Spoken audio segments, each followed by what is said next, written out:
عباسی دور خلافت میں اسلامی حکومت کی وسعتیں لاکھوں مربع میل کے علاقے تک پھیل چکی تھی۔ مختلف علاقوں کے گورنر اپنے وسائل کو بروئے کار لاتے ہوئے حکومتی نظم و نسق چلا رہے تھے۔ اکثر اطراف و جوانب سے عدل و انصاف کی خبریں مل رہی تھیں، تاہم چند علاقوں کے حالات مزید بہتر بنانے کی ضرورت محسوس ہو رہی تھی۔ خلیفہ وقت نے سوچا کہ تمام گورنر حضرات کو مرکز میں طلب کیا جائے اور اچھی کارکردگی دکھانے والوں کو انعام و اکرام سے نوازا جائے تاکہ دوسروں کو بھی اصلاحی اعمال کی ترغیب ہو۔ چنانچہ فرمان شاہی چند دنوں میں ہر علاقے میں پہنچ گیا کہ فلاں دن سب گورنر حضرات مرکز میں اکٹھے ہوں۔ بالآخر وہ دن آ پہنچا جس کے لیے گورنر حضرات ہزاروں میل کا سفر طے کر کے آئے تھے۔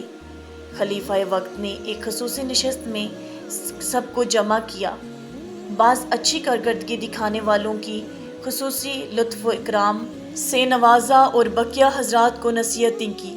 محفل کے اختتام پر خلیفہ نے سب حضرات کو اپنی طرف سے خلعت عطا کی اور اگلے دن خصوصی دعوت کا اہتمام کیا۔ سب حضرات اپنی اپنی خصوصی پوشاک پہن کر اگلے دن دعوت میں آئے، پرتکلف کھانوں اور لذیذ پھلوں کی ضیافت سے لطف اندوز ہوئے۔ کھانے کے بعد تبادلہ خیالات اور گزارش احوال واقعی کی محفل گرم ہوئی۔ سب لوگ انتہائی خوش تھے۔ خلیفہ وقت کی خوشی بھی اس کے چہرے سے عیاں تھی۔ عین اسی وقت ایک گورنر کو چھینک آ رہی تھی، وہ اسے اپنی قوت سے دبا رہا تھا۔ تھوڑی دیر کی کشمکش کے بعد گورنر کو 2-3 چھینکیں اکٹھی آئی۔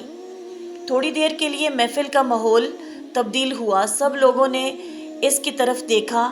چھینک آنا ایک طبیعی امر ہے، مگر جس گورنر کو چھینک آئی وہ سبکی محسوس کر رہا تھا کیونکہ اس کے ناک سے کچھ مواد نکل آیا تھا۔ جب سب لوگ خلیفہ کی طرف متوجہ ہوئے تو اس گورنر نے موقع غنیمت جانتے ہوئے اپنی خلعت کے ایک کونے سے ناک کو صاف کر لیا۔ اللہ تعالیٰ کی شان کہ عین اسی لمحے خلیفہ وقت اس گورنر کی طرف دیکھ رہا تھا۔ جب اس نے دیکھا کہ اس کی عطا کردہ خلعت کے ساتھ ناک سے نکلے ہوئے مواد کو صاف کیا گیا ہے تو اس کے غصے کی انتہا نہ رہی۔ خلیفہ نے گورنر کو سخت سرزش کی کہ تم نے خلعت شاہی کی بے قدری کی اور سب لوگوں کے سامنے اس سے خلعت واپس لے لی اور اسے دربار سے باہر نکلوا دیا۔ مجلس کی خوشیاں خاک میں مل گئی اور سب گورنر حضرات پریشان ہو گئے کہ کہیں ان کا حشر بھی اس جیسا نہ ہو۔ وزیر با تدبیر نے حالات کی نزاکت کا خیال کرتے ہوئے خلیفہ وقت سے کہا، آپ محفل برخاست کر دیں۔ چنانچہ محفل ختم ہونے کا اعلان کر دیا گیا۔ سب گورنر حضرات اپنی رہائش گاہوں کی طرف لوٹ گئے۔ دربار میں خلیفہ اور وزیر باقی رہ گئے۔ تھوڑی دیر بعد دربان نے آ کر اطلاع دی کہ نہاون کے علاقے کا گورنر شرف بازیابی چاہتا ہے۔ خلیفہ نے اندر آنے کی اجازت دی۔ گورنر نے اندر آ کر سلام کیا اور پوچھا کہ چھینک آنا اختیاری امر ہے یا غیر اختیاری امر ہے۔ خلیفہ نے سوال کی نزاکت کو بھانپ لیا اور کہا، تمہیں ایسا پوچھنے کی کیا ضرورت ہے، جاؤ اپنا کام کرو۔ گورنر نے دوسرا سوال پوچھا کہ جس آدمی نے خلعت سے ناک صاف کی، اس کی سزا یہی لازمی تھی کہ برے دربار میں ذلیل کر دیا جائے یا اس سے کم سزا بھی دی جا سکتی تھی؟ یہ سوال سن کر خلیفہ نے کہا، تمہارے سوال سے مجھے محاسبے کی بو آتی ہے۔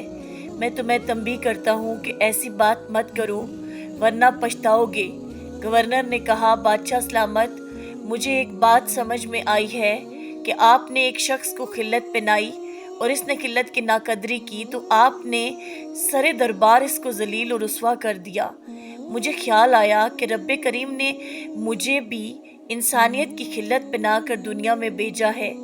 اگر میں نے اس خلعت کی قدر نہ کی تو اللہ مجھے بھی روز محشر اسی طرح ذلیل اور رسوا کر دیں گے۔ یہ کہہ کر اس نے اپنی خلعت اتار کر تخت پر پھینکی اور کہا، میں پہلے خلعت انسانی کی قدر کروں گا تاکہ محشر کی ذلت سے بچ سکوں۔ گورنر یہ کہہ کر اور گورنری کو لات مار کر دربار سے باہر نکل گیا۔ ایک مرتبہ حضرت شیخ شبلی رحمۃ اللہ علیہ وضو کر کے گھر سے نکلے۔ راستے میں ہی تھے کہ اللہ تعالیٰ کی طرف سے الہام ہوا، شبلی ایسا گستاخانہ وضو کر کے میرے گھر کی طرف جا رہا ہے۔ وہ سہم گئے اور پیچھے ہٹنے لگے۔ جب وہ پیچھے ہٹنے لگے تو دوبارہ الہام ہوا، شبلی تو میرا گھر چھوڑ کر کہاں جائے گا؟ اور پھر ڈر گئے، زور سے اللہ کی ضرب لگائی۔ جب اللہ کا لفظ کہا تو الہام ہوا، شبلی تو ہمیں اپنا جوش دکھاتا ہے۔ حضرت شبلی رحمۃ اللہ علیہ یہ سن کر دھبک کر بیٹھ گئے۔ پھر تھوڑی دیر بعد الہام ہوا، شبلی تو ہمیں اپنا صبر دکھاتا ہے۔